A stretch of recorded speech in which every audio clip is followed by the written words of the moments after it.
Pinirmahan na ni Pangulong Bongbong Marcos ang panukalang batas na nagtatakda sa bagong schedule ng unang parliamentary election ng Bangsamoro Autonomous Region in Muslim Mindanao.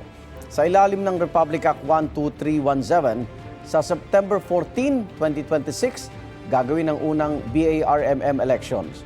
Automated election system din ay patutupad. Patuloy naman ang paghahanda ng Commission on Elections. Plano na raw nilang mag-print ng mga balota sa Hunyo hanggang Hulyo.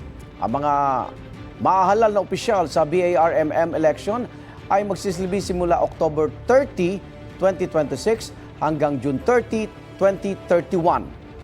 Ang susunod na BARMM election ay gagawin tuwing Mayo ng kada 3 taon. Igan, mauna ka sa mga balita, mag-subscribe na sa GMA Integrated News sa YouTube para sa iba't ibang ulat sa ating bansa.